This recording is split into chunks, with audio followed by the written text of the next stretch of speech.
Hello दोस्तों, मेरे YouTube channel वीर बालक पे आपका हार्दिक स्वागत है।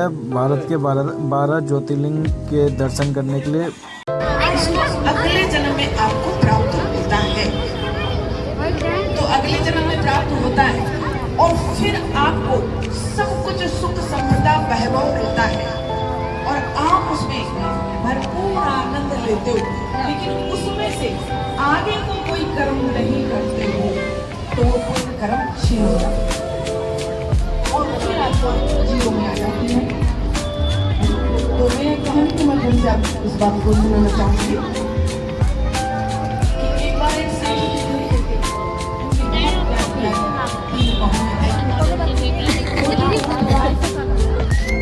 समझ रहे हैं वीडियो बना के मेरे पास भेज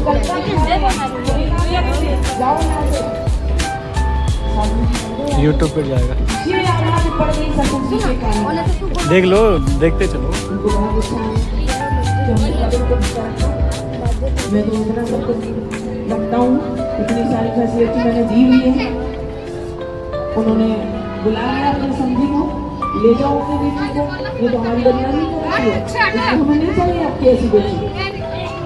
अब यहाँ उन्होंने पंच बुलाया कि हमारी बेटी को तो आप सब जानते हो ना, हमारी बेटी तो बहुत ही संस्कारी है और ये ऐसे कैसे कह रहे हैं कि अपनी बेटी ले जाओ, हमें नहीं चाहिए।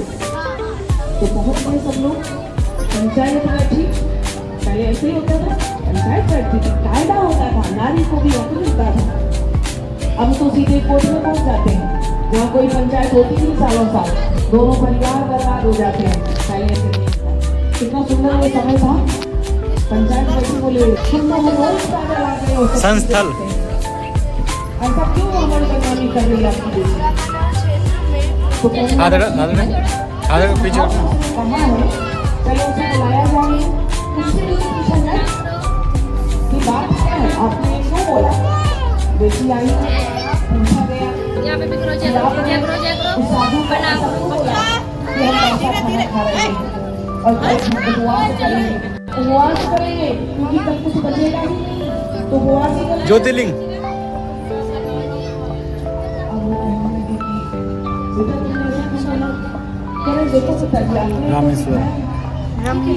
रामेश्वर दक्षिण भारत।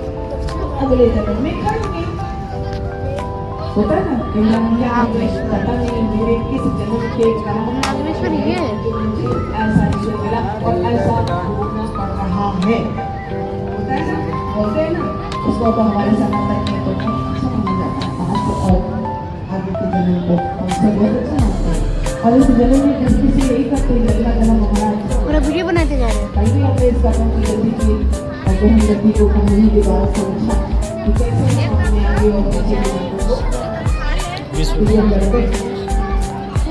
तो ये जो आज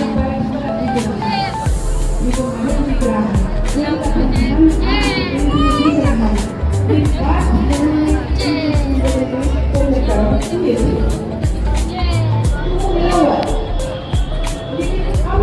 कोई ऐसा नहीं है कि इसमें से कोई आगे को काम करे ताकि आगे कोई सफाई,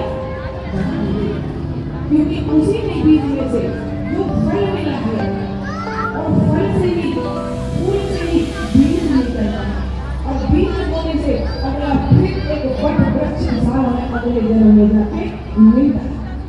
ये मानता है हम मंदिर में जाते हैं, सबसे पहले जो तकलीफ होता है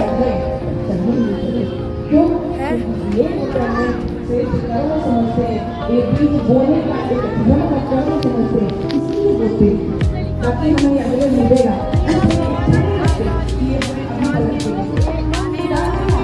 वो भगवान की जन्म को खत्म करना अच्छा है, तो अगले जन्म में बड़ा करने में देने वाला ही है।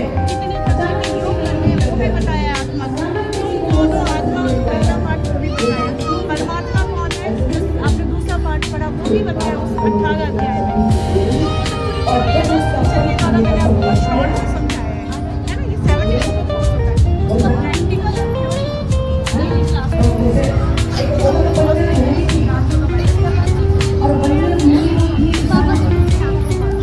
ये रुकना कन्हैया अब वो बंजर भूमि जो थी ये रुकना तो वो पैदा होता था ना कुछ होता था। एक दिन जाकर के वहाँ बोलने लगा कि वो मुझे जो है ना तो हमारी डेली लाइफ के प्रॉब्लम्स जो है ना वो सब रोने लगा वो। अब देखता है कि कुछ सामने से लोग चले आ रहे हैं और उनके हाथों में बड़ी बच्ची है और फिर वो ये देखता है कि कोई आ रहे हैं और वो आकर के कहते हैं कि तुम अपनी जिंदगी में देखोगे 2 दिन पहले उसका कोई कीमत नहीं थी और एक ही दिन बाद उसकी करोड़ों की कीमत आगे लगा दी है। वो कहते हैं ये बंदर तुमने ऐसे पैदा नहीं होता राजी पैदा नहीं होता है आप इसे इतना क्यों नहीं कर रहे? कहते हैं जिसके नीचे जो है ना उसका बिल करके हजारों टन बिल निकालेंगे इसलिए आपको जितना पैसा चाहिए ले सकते हैं। कहाँ गरीब था कुछ भी नहीं था बंदर बुरी था लेकिन कोई पास्ट के कर्म का फल वो उस समय क्योंकि समय जो है तो अपना बहुत एक्यूरेट चलता है।